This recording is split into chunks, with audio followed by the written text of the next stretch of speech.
কারোর প্রিয় হওয়ার জন্য নিজেকে কষ্ট দিও না। তুমি যার প্রিয় হওয়ার জন্য কষ্ট করছো, সেই প্রিয় মানুষটি একদিন আরও বেশি কষ্ট দিয়ে তোমাকে ছেড়ে অন্য কারোর প্রিয় হবে। তাই কারো প্রিয় হওয়ার জন্য কষ্ট না করে বরং তোমাকে প্রিয় হিসাবে পাওয়ার জন্য কারোর যেন কষ্ট করতে হয়, তো সেইভাবেই নিজেকে গড়ে তোলো।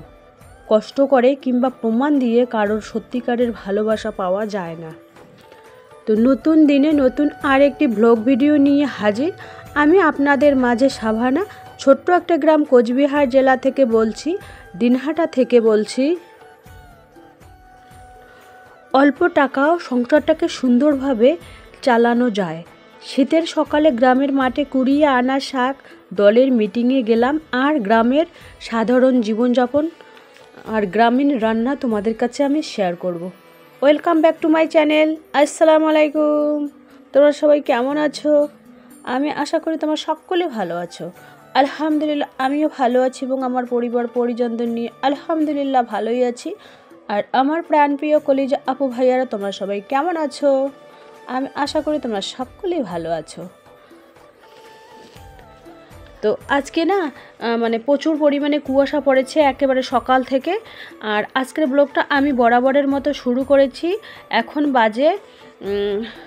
বাজে সকাল আর কি 7টা। তো আমি আমার ব্লগটা এই সকাল 7টা থেকেই আর কি শুরু করে দিলাম। অল্প টাকাও সংসারটাকে সুন্দরভাবে চালানো যায়। গ্রামের সকালে শীতের সকালে গ্রামের মাঠে কুড়িয়ে আনা শাক তুলব আর দলের মিটিংয়ে যাব আজকে। তো সেই ব্লগটাই আজকে তোমাদের কাছে আমি শেয়ার করব। আর গ্রামীণ জীবনযাপন, এই যে দেখুন এখানে রাস্তার ধারে কলা দেখতে পাচ্ছেন, এগুলো কিন্তু আমার পাশের বাড়ির আর কি। তো সুন্দর সুন্দর আর কি কলা ছোট ছোট সাইজের হয়েছে। তো আমরা অলরেডি বেরিয়ে পড়েছি। ওই দিদি আর কাকিমা সামনেই, আমি হচ্ছি পিছনে। আমি যেহেতু ক্যামেরাম্যান, তো দেখুন তো মিটিংয়ে চলে আসলাম আর কি। কারণ আজকে না সংসারের বেশি কিছু কাজ তোমাদের কাছে শেয়ার করতে পারবো না, কারণ আজকে আমাকে 2 জায়গায় যেতে হবে। আজকে আমার খুব হ্যাপা হবে, খুব পরিশ্রম হবে। সেই জন্য আর কি সংসারের বেশিরভাগ কাজকর্ম তোমাদের কাছে আমি শেয়ার করতে পারবো না। তো যতটুকুই পারি ততটুকুই শেয়ার করার চেষ্টা করি। এই যে দেখুন এখানে গোবর তুলে রেখেছে, এগুলো কিন্তু জমিতে দেবে। আর ওই কি যেন তামাক গাড়বে, এখন বর্তমান তামাক গাড়ার সিজন সবারই। আর এই যে দেখুন খড়গুলো সবার প্রত্যেকটা বাড়িতে, এই দেখুন কত সুন্দর খড়। আর তার আশেপাশে গরু, এইগুলোই কিন্তু গ্রামীণ জীবনযাপন। তো আমি কিন্তু এই গ্রামেরই মেয়ে, গ্রামেরই বউ, তো এইগুলো আমার খুব পছন্দের আর কি। তো সেইগুলোই আর কি তোমাদের কাছে আমি তুলে ধরার চেষ্টা করি। আর এই যে দেখুন সাইডে ছোট ছোট বাচ্চারা খেলা করতেছে। আর এই কাকিদের বাসায় চলে আসলাম। তো ইনি আবার পান সুপারি খাওয়াবে, পান সুপারি না খেলে যেতেই দেবে না।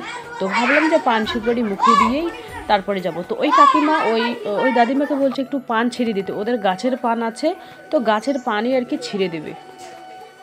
টাটকা টাটকা গাছের পান দিয়ে সুপারি খাওয়ার কিন্তু মজাই আলাদা।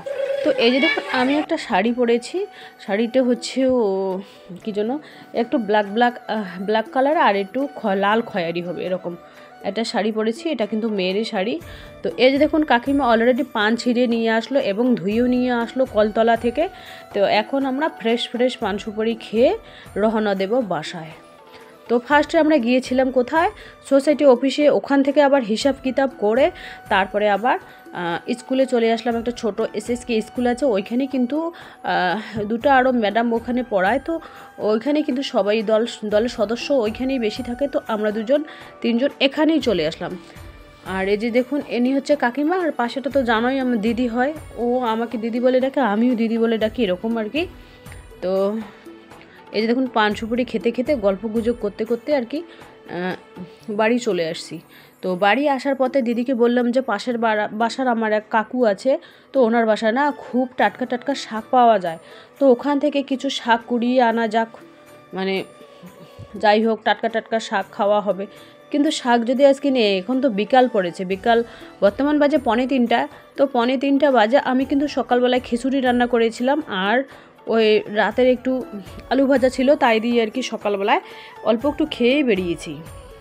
তো সেই জন্য আর কি এই যে দেখুন আর রান্না করিনি, এখান থেকে গিয়ে রান্না করবো আর কি। ওই রান্না করলে দুপুরেও হয়ে যাবে, আবার রাতেরও হয়ে যাবে। তো এই যে দেখুন শাকবাড়ি অলরেডি চলে আসলাম এখানে। এই যে দেখুন ধনেপাতা আর কচি কচি লাপা শাক, এইগুলো আমাদের গ্রামীণ ভাষার লাপা শাক বলে, তোমরা জানি না কী শাক বলো। আর এখানে বেগুনের চারাগুলো কত সুন্দর করে রোপণ করেছে। তো একেবারে টাটকা টাটকা আর কি শাক পাওয়া যায় এখানে।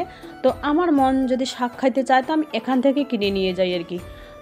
তো এমনিতে দেয়, এমনিতে মানুষ একদিন দেবে, দুদিন দেবে, কিন্তু 3 দিন ওদেরও তো ওইটা ব্যবসা, তাই না? ওরা তো ওই রকম ব্যবসা করেই খায়, যেহেতু এরা কৃষক মানুষ, এদের কিন্তু জমি জায়গা অনেক।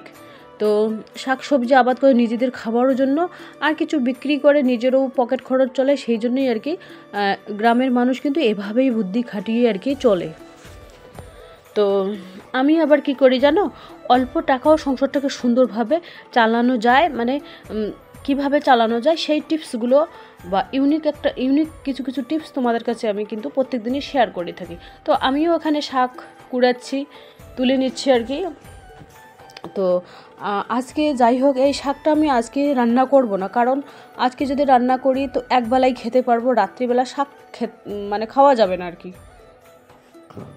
আর যদি এই শাকটা আমি কালকে সকালবেলা রান্না করি তো সকালে একবার খেতে পারবো, আবার দুপুরেও খেতে পারবো, আর রাতে শাক না খাওয়াটাই বেটার। তো দিদিও নিচ্ছে 10 টাকার লাপা শাক আর 10 টাকার ধনেপাতা, আর আমিও নিচ্ছি 10 টাকার ধনেপাতা, 10 টাকার লাপা শাক। তো ধনেপাতাটার বাসায় গিয়ে চাটনি করব একটু, আর ডিম আছে 2-3টে ডিম ভাজবো, তো একবেলা আরামসে হয়ে যাবে। তো এভাবে মনে করো একবেলা যদি এরকম গ্রামীণ তাজা তাজা সবজি দিয়ে খাওয়া হয় না, তো এখান থেকেও কিন্তু কিছু সেভ করা যায়। মনে করো 3 বেলায় তো মাছ মাংস খাওয়ার সাধ্য নেই, যেহেতু আমরা গরিব মধ্যবিত্ত পরিবার থেকে, তো সেই জন্য আমাদের হিসেব বা বুদ্ধি খাটিয়ে অল্প টাকায়ও আমাদের সংসারটাকে চালাতে হয় এভাবে। তো একবেলা যদি আমরা শাক ভর্তা খাই তো দুবেলা হলেও, মনে করো যদি দুবেলাও সবজি ভাত খাই, একবেলা হলেও কিন্তু একটু ভালো মন্দ খেতে পারি। আর আমরা কিন্তু মধ্যবিত্ত পরিবারে, মানে ভালো মন্দ খেতে গেলে না মাথায় 10 বার আমাদের চিন্তা করে খেতে হয়। হ্যাঁ, তো সেই হিসাবে আমরা আমাদের সংসার, মানে যারা কিন্তু সুগৃহিণী তারা এইভাবে কিন্তু সংসারটাকে সুন্দরভাবে অল্প আয়েও সংসারটাকে পরিচালনা করতে পারে। তো ওখান থেকে এসে সকালবেলা তো মুরগিদের খাবার দিয়েছি, কবুতরদের খাবার দিয়েছি। এই যে দেখুন আমার ছাদ বাগানের যে একটা বেগুন হয়েছে, বেগুন দেখেই আমার মন একেবারে শান্তি, চোখ একেবারে ঝলমলো এই বেগুনটা দেখে। সকালবেলা ঘুম থেকে উঠে এই বেগুনটা দেখলেই আমার মনটা একেবারে ফ্রেশ হয়ে যায়।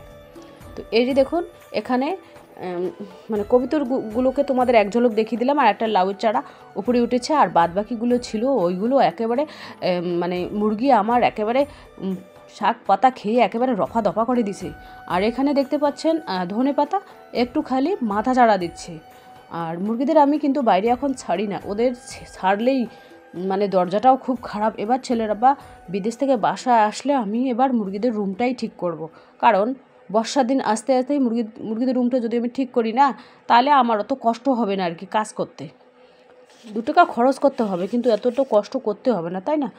তো এই যে দেখুন মুরগিদের খাবার দিয়ে উপরে চলে আসলাম। এখন আমি এই যে দেখুন এখানে 2টো ডিম নিয়েছি, তো 3 জনই তো খাবো, 2টো ডিমের অমলেট করব ধনেপাতা দিয়ে, আর একটু কাঁচা লঙ্কা নিয়ে শুকনো লঙ্কা ভুজে ওই সবুজ ধনেপাতাগুলো একটু করব, চাটনি বানাবো, মানে জম্পেশ ঝাল টাল দিয়ে বানিয়ে খাবো।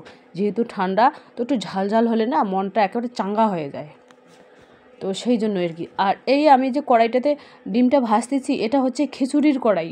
তো কড়াইটা ধুইলাম না আমি এই কারণে, যেহেতু এটা খিচুড়ির কড়াই সেই জন্য ধুইলাম না। এটা ভালো, মানে সকালবেলা বানিয়েছিলাম, ঢেকে রেখে দিয়েছিলাম, খিচুড়ি খেয়েছিলাম, ওই জন্য ওটা ভালো আর কি, সেই জন্যই।